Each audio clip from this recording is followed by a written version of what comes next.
How about a two-in-one? A new bullet pointing machine and a new device that might just help you shoot better on the line? Let's take a look. This is going to be a pretty casual video. I'm not really going into the weeds on either one of these, but it was kind of a fun way to put them both together into a video. And what I'm talking about here is the MTAP from F-Class Products and this right here, which is the SG Pulse from Shooters Global. I did get this SG Pulse overseas from SG directly. It was about 160 bucks.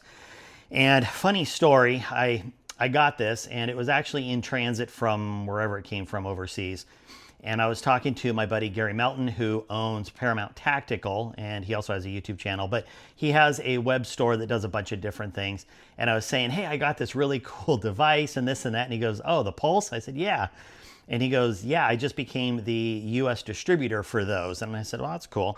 Anyway, I told him I was going to be doing a little video on these, and he said, why don't you pass on a code? I don't get anything from this code, but if you want to head over to his website, it's ParamountTactical.com, and he has a code Liberty1776 is right here, and that will get you 10% off pretty much anything on his site. He said, I don't know what the exclusions are, but he just wanted to pass that on. So anyway, you can pick these up from him stateside without having to do any of the overseas stuff like I had to do. So what is it that made me want to buy the SG Pulse? Well, it's a level. It's, you know, at its core, it's basically a level here. And as it moves, it's going to be blue, red, or green. And that's going to show you whether you're left or right or center. Green would be center, red is left, and blue is right. And so I don't really care about the level aspect, right? Because I don't need a level. I have a bubble level. When we set up for F-Class, that's pretty much it. But the Pulse is so much more. It's a really great training tool because it actually will show you on the phone through its app whether you're level as you're shooting, whether you have barrel inclination up or down, and also barrel tracking, which is really what I bought it for. And you're going to see that while I'm shooting these groups here. But from a training aspect, it's a relatively inexpensive tool that I thought would really help with a couple things. One is primarily when you're setting up, right? Like maybe you don't know how to address the gun, where to put it in your shoulder. Maybe you have a three-way adjustable pad. Maybe you have a rad, something else, and you don't know where it should be or how you should be holding it or how you should be addressing the gun.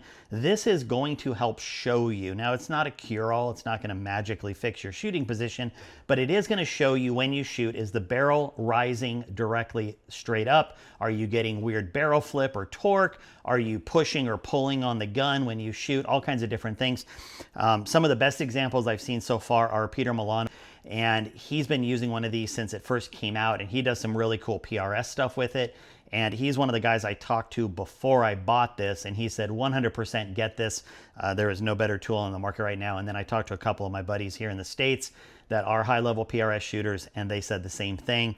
I had looked at some other devices. It doesn't really matter which ones, but let's just say none of them could offer what this one offered in real-time monitoring of your gun and recording it and storing the stats and all kinds of different stuff.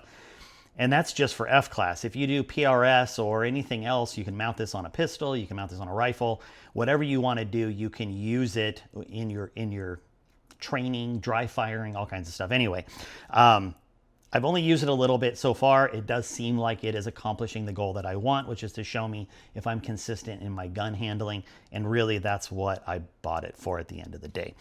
The MTAP is the other tool that I used in this video. It is a bullet pointing device, and it is, at its core, think of it like a pencil sharpener. It's got a three-bladed spinning blade that is going to, cutting head that is going to trim. And I'll show you just an up close here in a second, but it's built off of the same mechanism that you might recognize from like the Auto Dod that F-Class Products also sells. And so same motor type mechanism, same housing, but it is different internals in the collet system that allow you to do this. And I don't know, I just got it, I've been playing with it, and we're gonna go out and do some 300-yard shooting just to see if we can see any of the effects of this. Now, a couple things to keep in mind. Bullet pointing traditionally will not show improvements at closer ranges. So like typically 600 is where I might really start seeing improvements with it, but what 300 yards will tell me is if it's causing any issues with the bullets. Like if I'm using a pointing system, whether it's this or a traditional, like I use my Hoover, and I'm pointing incorrectly, it will 100% show up in weird flyers or bigger groups at 300 yards. But if I'm doing it correctly against out-of-the-box bullets, I will rarely see much of a difference at 300 yards. So really, this is more of a proof of concept that I'm not destroying the bullets. And then I can sort of get into some of the weeds later on trying to play with some different trimming settings and stuff. You know, there's a couple different blade options and whatnot. So let me give you a real quick close-up of this, and I'll show you the pulse as well, and then we'll head out to the range. This is it here. Let me just take the front off real quick, and I'll show you. So this is the kind of, let's call it the protective cover plate slash discharge. You can see the brass can come out here, or it can fall out the backside depending on how you use this. But it also obviously is going to have the bullet guide incorporated into it, and I'll show you. So here's your 3-bladed cutting system. You can rotate these cutting heads to do kind of a rounded edge or a very pointed edge, almost like a needle point. And then if you use the MTAP as this stands, then your brass is going to discharge out the front, but you can also put it up on its back, in which case the brass is going to come out the bottom side there. This is going to have a little guide in it, if you will, and it does stop basically on the bearing surface, so it's not going to let the bullet go in too far, but that's not how you adjust it. That's just how you choose your cartridge, or your caliber, I should say. What you're going to do is you're going to use this holder, and it's going to allow you to bottom out in here when it is set correctly. And this one I haven't really set correctly, but because I've still been playing with it. But once it is in a go position, that is going to bottom out against this plate, and then that's going to ensure that, or it's supposed to ensure that no matter how long the bullets are when they come out of the box, when they're done, they're all the same length. So some are going to get more, some are going to get less. I haven't tested any of that yet, so I have no idea. I only have this for a couple weeks, and then my buddy needs it back, so I'm going to try to make the most of it. I like using my Hoover right now. I've had really good luck with it. I know it's still kind of the gold standard, but a lot of these are showing up. I know some really high caliber shooters that are using them, and you know, we'll see. It's a new toy. It's a new tool. It's relatively new on the market. There's been, I didn't have one, but there's been some beta testing people since I think like July or so, and they've been using it. And like I said, I know some people that have been using it with really good success. So I guess we'll see. It's a time will tell kind of machine right now for me. The pulse here, I'll just show you a little up close. It's got a standard pick rail. It's nothing more than a button. This is the on-off button. You can also choose a couple different modes with this. And really the majority of this is driven through the app. And you're going to see me recording with it. Now, a couple things, and I had to actually get so I bought this thinking it would do everything I need it to. And technically in I think it's a free fire mode, you can use like your phone's screen record function to record everything, which is actually what you're gonna see in this video. In the meantime, while making this video, I had ordered this is the Timer 2, and you have to have this to use the native app recording function. I don't know if this is really going to change anything. It might have been a waste of money, but it was $300 for what I'm using it for. It's probably a very low necessity, but for anybody that's doing like your PRS timed training, you know, where you're shooting stages, stuff like that, it's probably a lot more critical. This is the slightly more expensive one. There is a standard timer which also works with the pulse, but anyway, I went ahead and picked up the nicer one. Who knows, I'll probably end up getting rid of it if I don't need it, but I wanted to see how it would record versus just using my screen record. But I think you're going to be pretty happy with how this looks. Anyway, those are the two new tools that I've been playing with, and I guess we'll just go out to the range. I'll show you. I did some pointing on this. I did some heavy pointing and some light pointing. Sort of a barely trimmed, and then a lot of trimmed, and then out of the box, and you'll see those results. And then you'll also be able to see at the same time how this is tracking my barrel movement. And again, one thing to keep in mind, because I'm using an F-class setup and because I have a really good front rest, really good rear bag, you're not going to see a lot of level issues or barrel inclination issues, not like you would in PRS where you're setting up on different positions and obstacles and stuff like that, where you really have to control your barrel movement a lot more. This is more about seeing if I am influencing the gun through a very good rest and rear bag. So anyway, with that, let's head out to 300 yards and have some fun. This is going to be first powder charge. First 6 are unpointed. The next 3 are lightly pointed, and the next 3 are heavily pointed. We're going to go all same point of aim.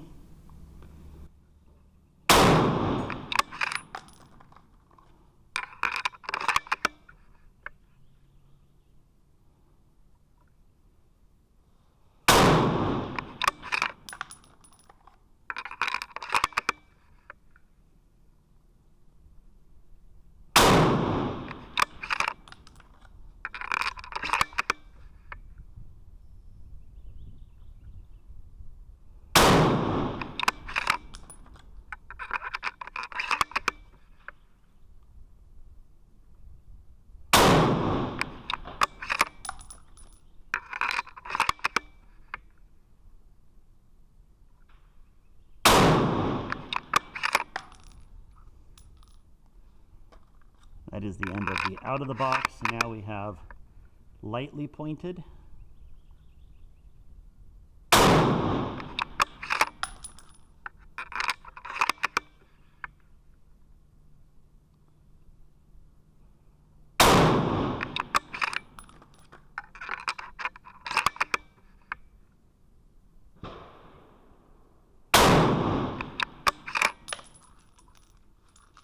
And now we have heavily pointed.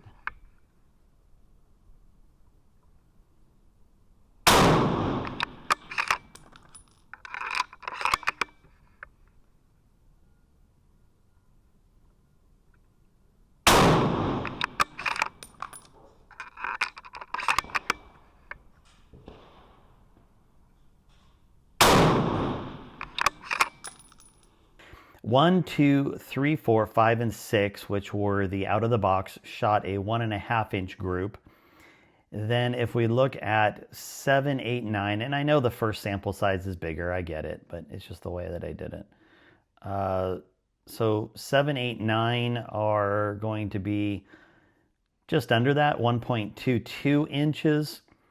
And if I look at the total vertical, about 1 inch of vertical there, and for the first ones, we are looking at, where are we at here? About 1.5, so 1.5 inches still, 1.12 actually right here.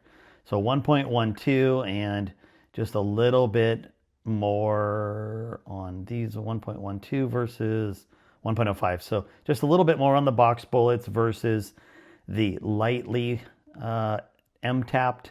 And then if we go to 10, 11, and 12 here, not really doing too much with the group size, but you get an idea here. So 10, 11, and then 12, we had a height of 0.92, so the least out of the 3 groups in terms of vertical, and not too bad. I mean, it definitely shows, again, you're not going to see, like, you can kind of take this, in a couple different ways at 300 yards, but the point is, at least what I'm testing is not hurting the bullets. Let's go ahead and take a look at the next powder charge that I did. So we are now up to our middle charge weight. Same thing, 6 out of the box, 3 lightly tipped, 3 heavily tipped.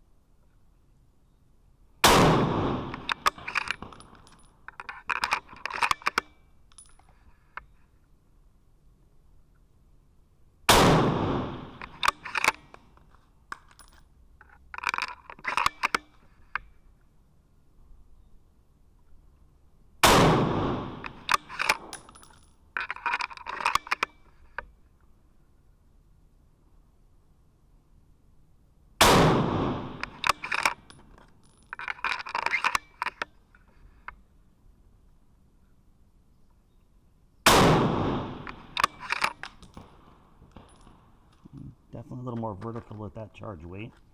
Now we're going to shoot lightly tipped.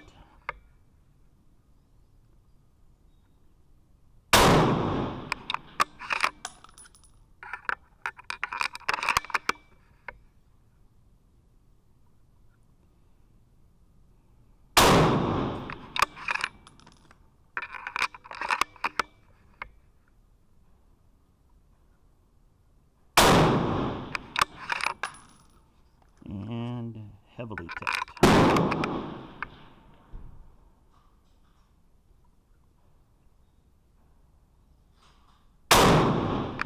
Getting a little soupier out there.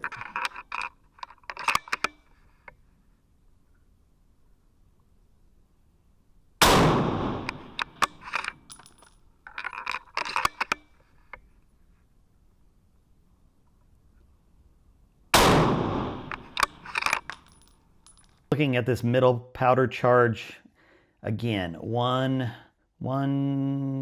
through 6, so a little bit more vertical with this powder charge.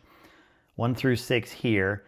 And then if I look at 7, 8, 9, it drops dramatically. 7, 8, 9. So definitely seeing an improvement there, 7, 8, 9.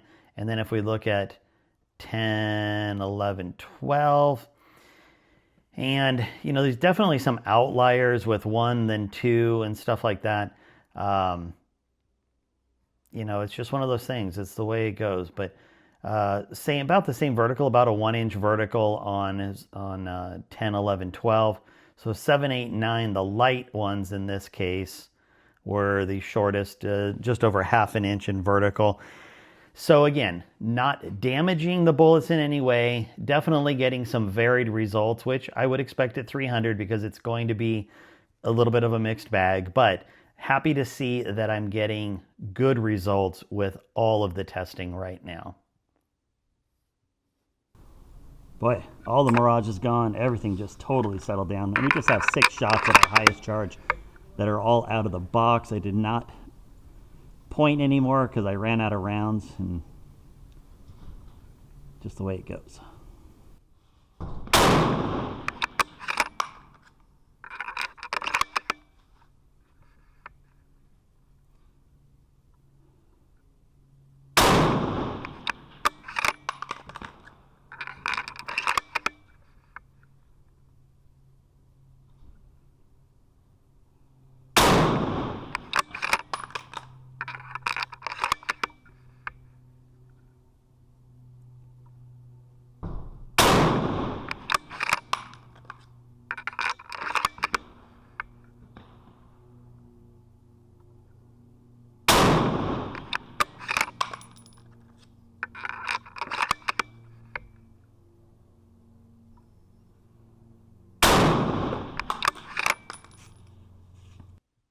This is the last powder charge I had, and I did not have any of the MTAP bullets for this powder charge.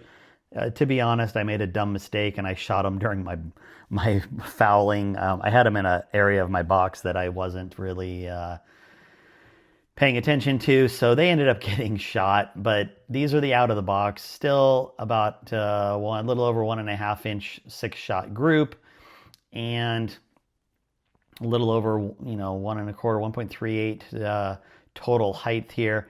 I think the powder charge is getting a little too hot. You can see it's separating here, which is similar to what it was doing on that last one as well, where I had some up top and some at the bottom here. So even though some of the MTAP bullets definitely brought that vertical down, I will say that I do most of my testing with out-of-the-box bullets because I think they're going to show you the truest flight shot to shot, and then I refine it with pointed bullets, and I know everybody does it a little bit differently, but that's just sort of how I do it.